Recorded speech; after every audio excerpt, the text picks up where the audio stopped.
Hello friends, welcome to my channel cricket knowledge.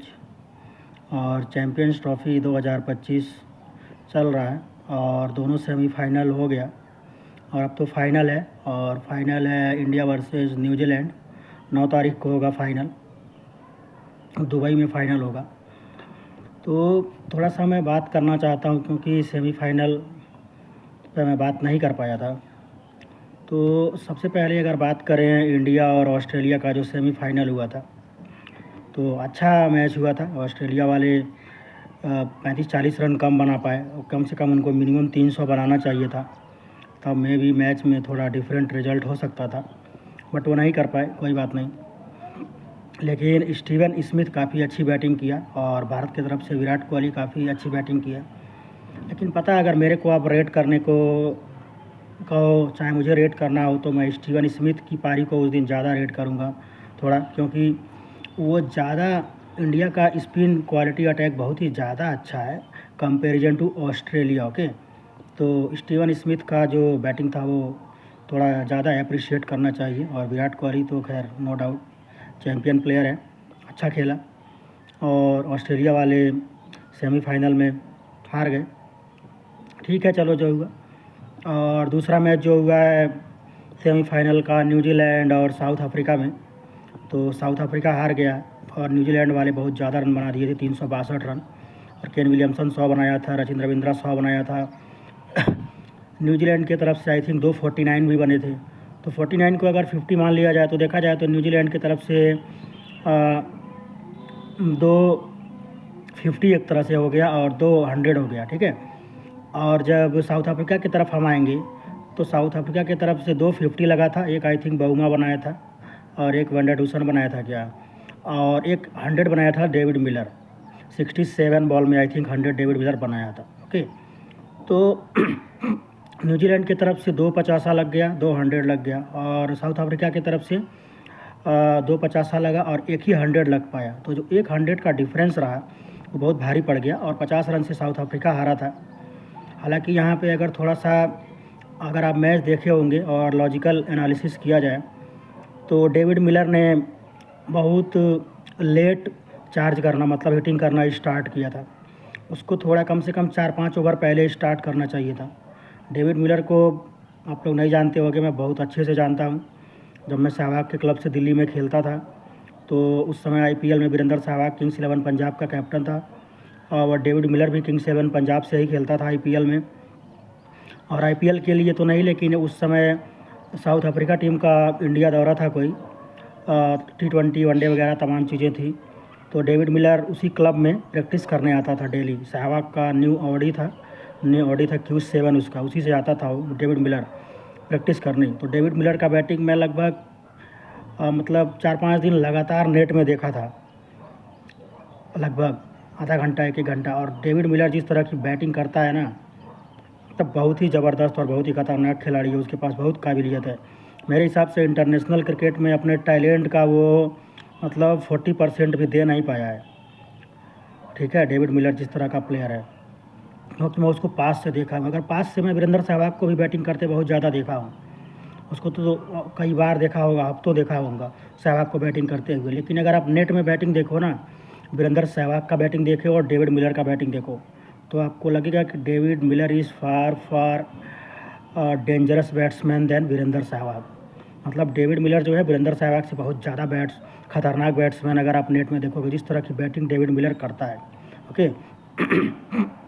और सहवाग तो class मतलब ड्राइवे मारता है। सहवाग टीवी में जो मैच आता है ना, मैच में ज़्यादा खतरनाक बैटिंग करता है वीरेंद्र सहवाग। मैच नेट वगैरह में बैटिंग करता है तो वो खाली ड्राइवे मारता है। लेकिन डेविड मिलर तो ऐसा मारता है ना कि मतलब कोई भी बॉल हो मतलब मारता ही रहता है, नॉन स्टॉप मारता है वो, और बहुत पावरफुल शॉट मारता है वो। तो खैर चलो, तो मिलर अगर 4-5 ओवर पहले से यही हिटिंग स्टार्ट किया होता तो शायद वो जीता, शायद कि 100% वो मैच जिता देता अगर रह जाता तो। ऐसे देखो, वैसे 67 बॉल में 100 चैम्पियंस ट्रॉफी में बहुत बड़ी बात है, लेकिन मैच निकल गया था एक तरह से। ठीक है। और आप एक चीज़ और नोटिस करना कि मेरे को ये देख के बहुत मतलब बुरा लगा, बेकार लगा कि इंडिया के हॉट स्टार पर मैं मैच देख रहा था, कमेंट्री कर रहे थे हिंदी वाले में दीप दास गुप्ता और सुरेश रैना और पाकिस्तान का वहाब रियाज, ये सब कम से कम 10 ओवर 15 ओवर पहले से खाली बस इंडिया पाकिस्तान और बैठ के वही गुणगान कर रहे हैं इंडिया टीम का, विराट कोहली, रोहित शर्मा, ये वो दुनिया भर का बकवास कर रहे हैं। और वहाब रियाज भी वही नौटंकी कर रहा है, बाबर आजम, ये वो। अबे तुम लोगों का जब मैच आएगा तब अपना बात करो ना। तुम्हारा जब डेविड मिलर इतना अच्छा बैटिंग कर रहा था, 67 बॉल में 100 बनाया, उस पर तुम एक वर्ड बोल ही नहीं रहे हो। जैसे तुम लोग खाली वहाँ इंडिया पाकिस्तान का कमेंट्री करने बैठे हो, इंडिया पाकिस्तान चल रहा है और हमेशा हर जगह यही नौटंकी होता है, ठीक है ना। अभी यही कोई विराट कोहली, रोहित शर्मा बनाया होता 67 बॉल में 100, तो अभी ये कम से कम 1 साल तक बैठ के सब बाजा बजाती उनके नाम का। और डेविड मिलर बैटिंग कर रहा है, इतना मतलब क्रूशियल मैच चल रहा है सेमीफाइनल का, बस बाबर आजम, ये वो इंडिया पाकिस्तान, कोहली ये कर देंगे, रोहित शर्मा वो कर देंगे, फालतू की बकवास कर रहे थे सब। बताओ, ये रैना इंटरनेशनल क्रिकेट खेला हुआ है, उदीप दास गुप्ता वगैरह भी खेले हैं सब, और एकदम मूर्खों जैसा कमेंट्री करते हैं सब। और कभी कभी वो सिद्धू को ला देते हैं, वो तो दूसरे दुनिया की का बंदा लगता है मुझे, तो बातें भी दूसरी दुनिया की ही करता है क्रिकेट में। ऐसे फालतू लोगों को हटाओ और स्ट्रिक्टली आईसीसी को इंस्ट्रक्शन देना चाहिए कि भाई आप जिस मैच का कमेंट्री कर रहे हैं उसी के बारे में बात करेंगे, थोड़ा बहुत हो गया, 10 ओवर तक तुम अपना बकवास कर रहे हो, लास्ट में जो मैच चल रहा है उसका कमेंट्री कुछ कर ही नहीं रहे हो, तो ये तो टोटली फुलिश था।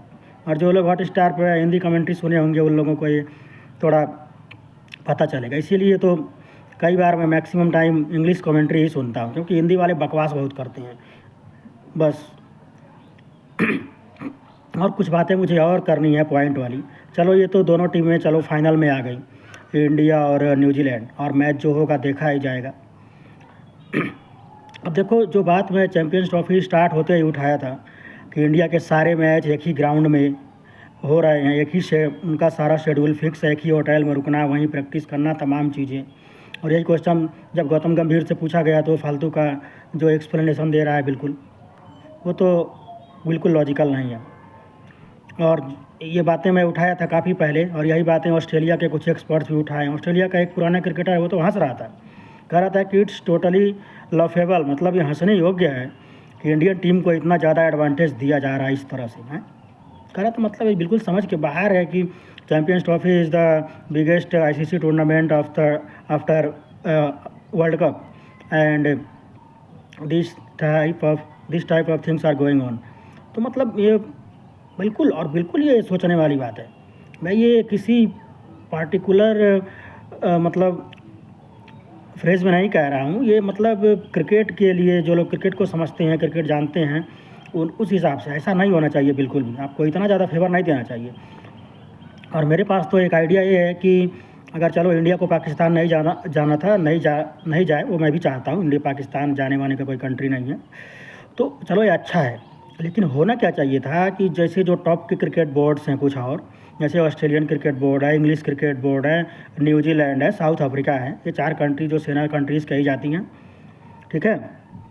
तो होना ये चाहिए कि इनको कम से कम इतना कह देना चाहिए था कि भाई देखो 3 लीग वाले मैच थे, 3 लीग स्टेज के मैच थे, एक सेमीफाइनल है और एक फाइनल है। तो अगर कोई टीम फाइनल तक जाएगी तो 5 मैच खेलेगी, लीग तक रहेगी तो 3 मैच खेलेगी, और सेमीफाइनल खेलेगी तो 4 मैच खेलेगी, ओके। तो कम से कम न्यूजीलैंड, साउथ अफ्रीका, ऑस्ट्रेलिया और इंग्लैंड, ये 4 क्रिकेट बोर्ड को कम से कम ये कहना चाहिए था कि चलो आप लीग मैचेस दुबई में खेल लो, 3 मैचेस, ओके, लीग मैचेस खेल लो आप। सेमीफाइनल में तो आ ही गए, मान लो लीग मैच अगर जीत गए तो इंडिया आ गया, ओके।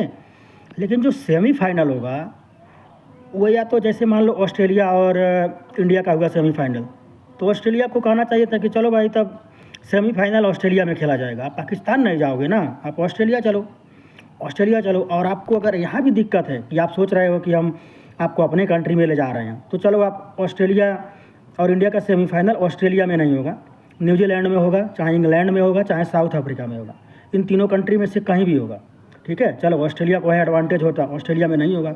न्यूट्रल वेन्यू पे तो आप खेल सकते हो ना, क्योंकि आप लोगों से बड़ा खिलाड़ी तो कोई पैदा नहीं हुआ ना दुनिया में है अभी। आप ही लोग थे, तब तो बुमराह भी था इंडियन टीम में, जब ऑस्ट्रेलिया वाले अभी बॉर्डर गावस्कर ट्रॉफी में एक तरफा धोए थे और बुमराह को बॉलिंग करा कि रोहित शर्मा हॉस्पिटल पहुंचा दिया। और बॉर्डर गावस्कर ट्रॉफी में देखो आप, पहला मैच में बुमराह कैप्टन था, इंडिया कितना अच्छे से जीता था, और यह भाई साहब पूरा सत्यानाश करके रख दिए और बुरी तरह से एक तरफा हारे, ठीक है। और यही न्यूजीलैंड की टीम थी जो अभी घर में घुस के आ रही थी, तब भी सारे सुरमा हमारे थे। तो थोड़ा मतलब ग्राउंड पर आना चाहिए, मेरे कहने का मतलब ये है। मैं नहीं कह रहा इंडिया टीम अच्छा नहीं खेल रही है, इंडिया टीम अच्छा नहीं है। इंडियन टीम ऑब्वियसली अच्छा खेल रही है, अच्छी है, लेकिन उसको जो इस तरह का एडवांटेज मिल रहा है, बिल्कुल वन साइडेड और पार्शियलिटी हो रहा है, ये नहीं होना चाहिए। ये खाली पैसे के दम पे, बीसीसीआई के दम पे हो रहा है, और आईसीसी को भी बीसीसीआई रूल कर रहा है, तो ये क्रिकेट के लिए अच्छी बात नहीं है और ऐसा नहीं होना चाहिए। ये फेयर गेम नहीं कहा जाएगा। इवन कि स्टीवन स्मिथ वनडे क्रिकेट से रिटायरमेंट ले लिया, मुझे नहीं लगता उसको लेना चाहिए था। One of the best player, great player, मतलब बहुत ही ज़बरदस्त प्लेयर है। उसका मतलब एटीट्यूड, कैप्टनसी मुझे काफ़ी अच्छा लगता है, बैटिंग भी बहुत अच्छा है। वैसे वो एज अ लेग स्पिनर आया था, लेकिन बहुत मेहनत किया होगा अपने बैटिंग पे, अगर वो इतना अच्छा बैटिंग कर रहा है तो। टेस्ट में तो खैर उसका कोई मुकाबला नहीं है, वो नंबर 1 है। लेकिन वनडे से संन्यास ले लिया, चलो कोई बात नहीं। लेकिन जब मैच हार गई ऑस्ट्रेलिया की टीम, और उससे एक पत्रकार ने क्वेश्चन पूछा इंडियन टीम को एडवांटेज का, लेकिन देखो ग्रेट प्लेयर थे, सब नहीं कहते। अब हारने के बाद अगर वो कुछ भी कहेगा तो लोग कहेंगे एक्सक्यूज़ दे रहा है, तो वो सीधा सीधा एक्सेप्ट किया। वो बोला कि मैं इन सब के बारे में कुछ नहीं कहना चाहता, हम लोग हार गए और इंडिया हमसे अच्छा खेला तो जीत गया, बात ख़त्म हो गई। तो सिंपल सी बात है, हर ग्रेट प्लेयर, ग्रेट कैप्टन यही बात कहेगा। लेकिन नो डाउट एडवांटेज तो है, और एडवांटेज बहुत ही ज़्यादा है, ठीक है ना। तो मेरा ये आइडिया, अगर थोड़ा भी कोई दिमाग लगाएगा तो समझ आना चाहिए कि मान लो अगर सेमीफाइनल इंडिया और ऑस्ट्रेलिया का हो रहा है, तो सेमीफाइनल कम से कम अब दुबई में नहीं होगा, ठीक है। सेमीफाइनल चलो ऑस्ट्रेलिया में भी नहीं होगा, क्योंकि ऑस्ट्रेलिया को होम एडवांटेज मिल सकता है। सेमीफाइनल न्यूट्रल वेन्यूज़ में या तो न्यूजीलैंड में होगा, या साउथ अफ्रीका में होगा, या तो इंग्लैंड में होगा, ठीक है। सिंपल सी बात है। और वहाँ भी थोड़ा सा सीमिंग ट्रैक जब बनेगा, सीम होगा, बॉल स्विंग होगा, तब देखते हैं कौन खड़ा होता है कितनी देर। अभी बॉर्डर गावस्कर ट्रॉफी में कौन कितनी देर खड़ा हो रहा था, पता ही चल रहा था ना, कितने बड़े बड़े सूरमा थे हमारे वहाँ पे। तो सच्चाई ये है। और लोग क्या बोलूँ, सचिन तेंदुलकर जैसे प्लेयर से कंपेयर करते हैं आज के प्लेयर्स को, चाहे कोई भी नाम हो।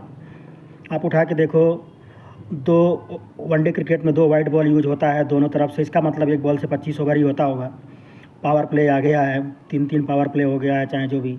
हाँ, बहुत सारे डिफरेंसेज है भाई, मतलब तुम कंपेयर कर नहीं सकते। और बॉलिंग का क्वालिटी, मैं नहीं कहता कि बैट्समैन का काम है बॉलर पैदा करना। अब कोई शोएब अख्तर थोड़ी पैदा कर देगा विराट कोहली, मैं इससे बिल्कुल एग्री करता हूँ। लेकिन अब विराट कोहली को सचिन तेंदुलकर से कंपेयर भी ऐसे नहीं कर सकते फिर, ठीक है ना। जिस तरह के, जितने जनरेशन्स के बॉलर्स को वो खेला, वो बॉलर्स जितने खतरनाक थे, वेस्ट इंडीज़ के, ऑस्ट्रेलिया के, और भी तमाम देशों के, मतलब कोई कंपेयर नहीं है। मैं इस पर ज़्यादा बोलना नहीं चाहता। विराट कोहली मतलब करंट जनरेशन का बेस्ट प्लेयर है वाइट बॉल का। वाइट बॉल मतलब वनडे का बस, ठीक है ना। टेस्ट मैच का स्टीवन स्मिथ है अभी तक। तो सिंपल बात है, और इस तरह की चीज़ें होनी चाहिए थी। और देखो और जो इंडिया का जब सेमीफाइनल देखो होना था, जब दूसरी टीम क्लियर नहीं थी सेमीफाइनल के लिए, इंडिया का मैच तो पहले लास्ट में, लीग वाला लास्ट मैच न्यूजीलैंड से था, हाँ। और सेकेंड सेमीफाइनल में क्लियर होना था कि इंडिया के साथ कौन खेला था। तो देखो साउथ अफ्रीका की टीम वहाँ रुकी हुई थी, और ऑस्ट्रेलिया की टीम भी दुबई में रुकी हुई थी। तो जब ये क्लियर हो गया कि ऑस्ट्रेलिया को खेलना है इंडिया से सेमीफाइनल में, तो साउथ अफ्रीका की टीम फिर रिटर्न आई। डेविड मिलर ने जो बात कहा कि हम शाम को 4 साढ़े 4 बजे पहुँचे दुबई, फिर सुबह हम निकल लिए, हमें टाइम भी रेस्ट वेस्ट करने का नहीं मिला, और इस तरह की चीज़ें हो रही थी। मतलब एक टीम को एक तरफा प्रेफर देने के लिए चीज़ें हो रही हैं ना, नहीं होना चाहिए। अरे जब पाकिस्तान में इतना लोचा है और इंडियन टीम का तुम्हें ज़रूरत है, इंडियन टीम से इतना इकोनॉमी पैसा बनता है, तो पाकिस्तान से हटाओ ना, क्यों ऐसी जगह तुम भेज रहे हो। इवन मैं तो ये मानता हूँ कि अगर पाकिस्तान में चैम्पियंस ट्रॉफी नहीं होता तो जॉश हेजलवुड, पैट कमिंस और मिचेल स्टार्क जरूर खेलते। जानबूझ के वो सब नहीं गए, ठीक है ना। और वो सब खेलते तो ऑस्ट्रेलिया ने जो रन बनाया था, यही रन अभी बहुत भारी पड़ जाता इंडिया को सेमीफाइनल में। साफ साफ बॉलिंग में दिख रहा था, स्टीवन स्मिथ को समझ ही नहीं आ रहा था कि वो किसको बॉलर लगाए, क्योंकि स्पिनर का पिच था, स्पिन उसके पास वैसे थे ही नहीं। एक एडम जैम्पा एक बॉलर था, अगर मेन बॉलर में कहा जाए, बाकी उनके पास कोई बॉलिंग ऑप्शन नहीं था वैसा। इसको लगा दो, उसको लगा दो, 7-8 बॉलर यूज कर रहा है, कुछ हो ही नहीं रहा है। और थोड़ा सा मैं टीम कॉम्बिनेशन पर बात कर लेता हूँ। चलो इंडियन टीम का ही कॉम्बिनेशन देख लेते हैं। मुझे नहीं लगता कभी ऐसा होता होगा कि 4 मतलब quality pace spinner, 4 quality spinner team में है। अच्छा चलो प्लेइंग 11 का एक बार सोचते हैं। मान लो अगर 4 स्पिनर टीम में हो गए, ठीक है, और एक पेस बॉलिंग ऑलराउंडर, मान लो हार्दिक पांड्या हो गया, 5 हो गए। 5 आपको प्योर बैट्समैन चाहिए, 5-5 10 हो गए, और एक विकेट कीपर बैट्समैन हो गया, 11 हो गए। इसका मतलब इस टीम में एक भी फास्ट बॉलर चाहे मीडियम पेसर का तो जगह ही नहीं बनता है। हम आईसीसी टूर्नामेंट खेल रहे हैं और हम एक ऐसी टीम इतनी कॉन्फिडेंटली बना रहे हैं जिसमें एक भी पेस बॉलर का जगह नहीं बनता अगर कायदे से देखा जाए तो। 4 स्पिनर हो गए, एक medium pace allrounder Hardik Pandya हो गया 5, एक wicket keeper batsman KL Rahul हो गया 6, और 5 बैट्समैन लगा तो 6-5-11। यही प्लेइंग 11 वेस्ट 11 है दुबई में खेलने के लिए। और यही मैच अगर आप साउथ अफ्रीका में खेलोगे, चाहे इंग्लैंड में, चाहे न्यूजीलैंड में, चाहे ऑस्ट्रेलिया में ना, जहाँ बॉल सीम होता है, स्विंग होता है, तो ये जो 4 तुम्हारे स्पिनर है ना, 4 स्पिनर की जगह तुरंत 4 पेसर आ जाएंगे, और 4 पेसर रहते भी हैं, ठीक है ना। तो क्रिकेट बिल्कुल, ये जो लोग जस्टिफिकेशन दे रहे हैं, ये बिल्कुल बकवास जस्टिफिकेशन दे रहे हैं, खास करके गौतम गंभीर। मैं उसको बहुत मानता हूँ, उससे ऐसी चीज़ें मैं एक्सपेक्ट नहीं करता हूँ। खैर चलो, वो जिस कुर्सी पर बैठा है उसे डिफेंड तो करना ही पड़ेगा, कुछ भी होगा तो उसे डिफेंड करना पड़ेगा, मैं समझ सकता हूँ ये बात, लेकिन क्रिकेट के लिए चीज़ें अच्छी नहीं हैं। और जहाँ तक रहा फाइनल का बात, तो similar type of advantage again for India. तो दुबई में हो रहा है तो इतना आसान नहीं होने वाला है न्यूजीलैंड के लिए, ऑब्वियसली आसान नहीं होने वाला है। बट न्यूजीलैंड एक अच्छी टीम है, मेरे हिसाब से कोशिश करेगी, फाइट करेगी, लेकिन इंडिया का 4 स्पिनर और न्यूजीलैंड के पास भी उतने क्वालिटी स्पिनर्स तो नहीं हैं। तो देखते हैं क्या होता है। उस दिन देखो, मैंने प्रेडिक्शन पे भी मैं अपने बात कर दूं, मैंने प्रेडिक्शन किया था सेमीफाइनल इंडिया ऑस्ट्रेलिया में 55 for Australia and 45 for India. मेरे को हालांकि अंदाज़ा था चीज़ों का क्या हो सकता है, लेकिन फिर भी मैं ऑस्ट्रेलिया के साथ गया, क्योंकि आईसीसी टूर्नामेंट्स में वो अच्छा करते हैं, यहाँ भी अच्छा की, हालांकि उनकी 50% ही टीम थी मेरे हिसाब से अगर देखा जाए तो कहना ये है कि प्रेडिक्शन, देखो प्रेडिक्शन का मतलब है सही और गलत कुछ भी हो सकता है। हालांकि मैक्सिमम प्रेडिक्शन मेरा सही हुआ होगा, इसमें गलत हुआ कोई बात नहीं। हालांकि मेरे को अंदाज़ा था ये मैच 50-50 है, इंडिया का एज बहुत ज़्यादा है कंडीशन के हिसाब से, लेकिन तब भी मैं ऑस्ट्रेलिया की तरफ गया, वो हारे, चलो कोई बात नहीं, ये सब चलता रहता है, प्रेडिक्शन गलत और सही होता रहता है। लेकिन जो बातें मैं कह रहा हूँ बहुत पॉइंट वाली बातें हैं, और क्रिकेट को समझने वाली मेरी बातें समझेंगे। मैं भी चाहता हूँ इंडिया खेले, इंडिया जीते, सारे मैच जीते, सारे टूर्नामेंट्स जीते, लेकिन क्रिकेट फेयर होना चाहिए, और इसमें मतलब इस तरह की चीज़ें नहीं होनी चाहिए जिस तरह की चीज़ें हो रही हैं। और ये क्रिकेट को समझने वाले लोग इस बात का ज़रूर समर्थन करेंगे, और जो बातें मैं आज बोलता हूँ ना, वही बातें क्रिकेट एक्सपर्ट जो लोग हैं वो बाद में बोलते हैं, और वही हेडलाइंस बनती हैं। ऐसा आप देखना, ऐसा अक्सर होता है। अब देखो, वो T20 वर्ल्ड कप जो हो रहा था, T20 वर्ल्ड कप में इंडिया और साउथ अफ्रीका का जो फाइनल हुआ था, और 30 बॉल में 30 रन जब चाहिए था, और ऋषभ पंत ने वो नौटंकीबाजी करके 8-10 मिनट का जब टाइम ख़राब किया था, तो मेरे आसपास लोग, मेरे कुछ मतलब फ्रेंड्स वगैरह मैच देख रहे थे, मैं तुरंत बोला ऋषभ पंत मेरे साथ खेला हुआ है, मैं उसका मेंटेलिटी, उसका माइंडसेट सब जानता हूँ। मैं कहा देखो ये नौटंकीबाजी कर रहा है और बिल्कुल गलत बात है, ऐसा बिल्कुल नहीं करना चाहिए, इससे मैच का मोमेंटम बदलेगा, बिगड़ेगा, क्लासन का फोकस बिगड़ेगा और वो आउट होगा और गेम बदल जाएगा, बदल सकता है यहाँ से। और बिल्कुल वही हुआ, क्लासन आउट हुआ और गेम वहाँ से बदल गया। अब कुछ लोग कहेंगे ये तो गेम में होता है। इवन आईपीएल में संजीव गोयनका जी जो ऑनर हैं लखनऊ टीम के, वो इसका बड़ा तारीफ़ ही कर रहे थे, कितना अच्छा किया। मेरे हिसाब से देखो, जब क्रिकेट में इस स्पॉट फिक्सिंग का इतना तगड़ा रूल है, तो कोई प्लेयर अगर जानबूझ के इस तरह का नौटंकी करता है, और जानबूझ के आईसीसी टूर्नामेंट, चाहे इतने बड़े बड़े मैचों में, टूर्नामेंटों में, फाइनल में इस तरह का ड्रामेबाजी करता है, तो ये तो स्पॉट फिक्सिंग और मैच फिक्सिंग से बहुत बड़ा क्राइम होना चाहिए मेरे हिसाब से। इस तरह से तो किसी प्लेयर को अगर रियल में क्राइम होगा, रियल में कोई प्रॉब्लम होगा, तो लोग उसके ऊपर भी सवाल उठाएंगे, उससे झगड़ा कर देंगे। गौतम गंभीर तो कई बार डोमेस्टिक में ऐसा किया है, दूसरे प्लेयर्स को उल्टा सीधा बोला है, मनोज तिवारी को कई बार बोला है उल्टा सुल्टा। तो क्रैम्प वगैरह, चाहे किसी को कोई दिक्कत हो रहा है, किसी को पेन हो रहा है, तो उसका मजाक नहीं उड़ना चाहिए, उसका रियल में किसी को कोई दिक्कत है तो ट्रीटमेंट मिलना चाहिए, उसके साथ सारे प्लेयर्स का सिंपैथी होना चाहिए, सहानुभूति होना चाहिए। ये नहीं कि कोई, लेकिन इस तरह के लोग जब नौटंकीबाजी, ड्रामेबाजी करेंगे, कहा जाता है ना एक मछली पूरे तालाब को गंदा कर देती है, तो ये कुछ उसी तरह के कृत्य हैं। और पाकिस्तान का वो जो मोहम्मद रिजवान है, वो भी कई बार ऐसे नौटंकियाँ करता रहा है।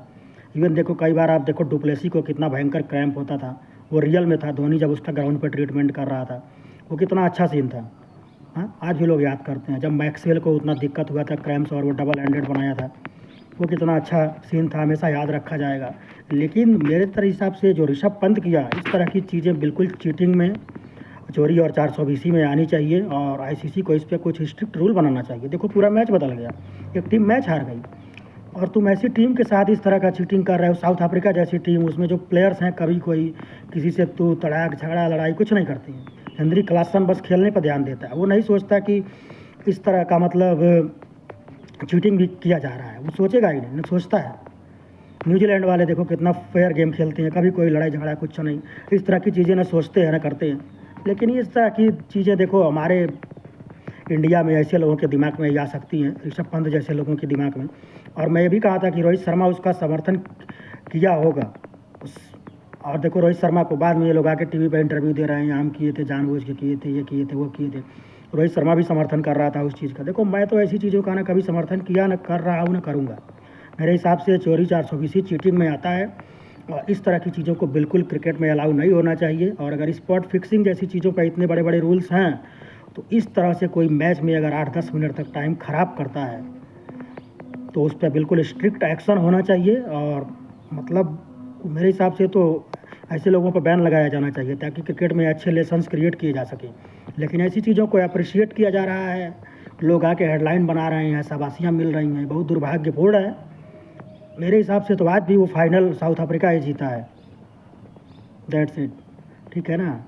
बाकी और आप भी अपनी आप से ईमानदारी से पूछोगे, अगर वो काम नहीं हुआ होता जो ऋषभ पंत किया तो कौन जीत रहा था मैच, आपको भी ईमानदारी से अपने आप से पूछोगे तो पता होगा। खैर चलो, इतिहास तो लिखा गया और इतिहास ऐसे ही लिखे जाते हैं, इसीलिए कभी भी आप इतिहास पढ़िए तो इतिहास पे भरोसा मत करिए। इतिहास की किताब पढ़िए, चाहे कहानी सुनिए, चाहे स्टोरी, चाहे मूवी देखिए, इतिहास पे कभी भी भरोसा मत करिए। इतिहास में जो दिखाया जा रहा है उसमें 2-4% सच होता है और लगभग 95% सब दिखावा होता है और गलत चीज़ें दिखाई जाती हैं, बढ़ा चढ़ा के दिखाई जाती हैं, ठीक है। हाँ, 4-5% सच्चाई होती है उसमें। तो हर चीज़ को पढ़िए, सुनिए, अपना माइंड लगाइए, खुद चीज़ों को एनालाइज करिए कि क्या हो सकता है रियल में। ये नहीं कि जो कोई कह दिया, देख लिया, मान लिया, ठीक है।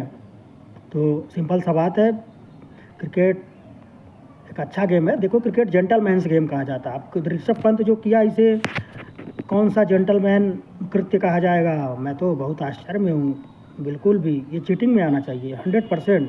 एक ही वर्ड इसके लिए है, चीटिंग। और चीटिंग अगर क्रिकेट में हो रहा है, स्पॉट फिक्सिंग देखो, एक आध बॉल को इधर उधर फिक्स कर लेता है तो इतना बड़ा क्राइम माना जाता है, तो उसको तो बहुत बड़े क्राइम में रखना चाहिए। बिल्कुल लाइफ टाइम बैन होना चाहिए ऐसे लोगों को अगर ऐसे कृत्य किए जा रहे हैं। तुम खेलो ना, तुम फेयर गेम खेलो, आउट करो, कैच लो, किसी को रन मत बनाने दो, अच्छा फील्डिंग करो, बॉलिंग करो, बैटिंग करो।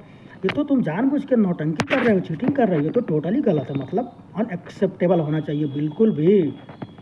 दैट्स इट, मुझे यही कहना है और बाकी कुछ नहीं। और देखते हैं सेमीफाइनल में 9 तारीख को क्या होता है। मेरे हिसाब से उस दिन का मैच तो टोटली न्यूजीलैंड अच्छी टीम है, केन विलियमसन मेरा उसमें एक फेवरेट प्लेयर है। फिर भी मैं कहूँगा कि 51 and 49 and 51 for India and 49 for New Zealand. Because India team को एडवांटेज बहुत ज़्यादा है, इंडिया टीम बहुत अच्छी भी है और जिस तरह का दुबई में पिच बन रहा है और इंडियन टीम का जो बैलेंस है, 4-4 स्पिनर, तो झेलना आसान नहीं है। और न्यूजीलैंड को जीतना है तो स्पिन के खिलाफ पेशेंस रखना पड़ेगा और बहुत अच्छी बैटिंग करनी पड़ेगी। और न्यूजीलैंड का अगर 5 नंबर 6 नंबर तक बैट्समैन 50 ओवर खेलेंगे पहले चाहे बाद में, तभी जीतने का पॉसिबिलिटी है। अदरवाइज़ 6 नंबर से बैटिंग क्रॉस गया 7 नंबर से तो फिर जीतना बड़ा मुश्किल हो जाएगा इंडिया के खिलाफ, मतलब वैसे भी बहुत मुश्किल है। तो देखते हैं क्या होता है। थैंक्स।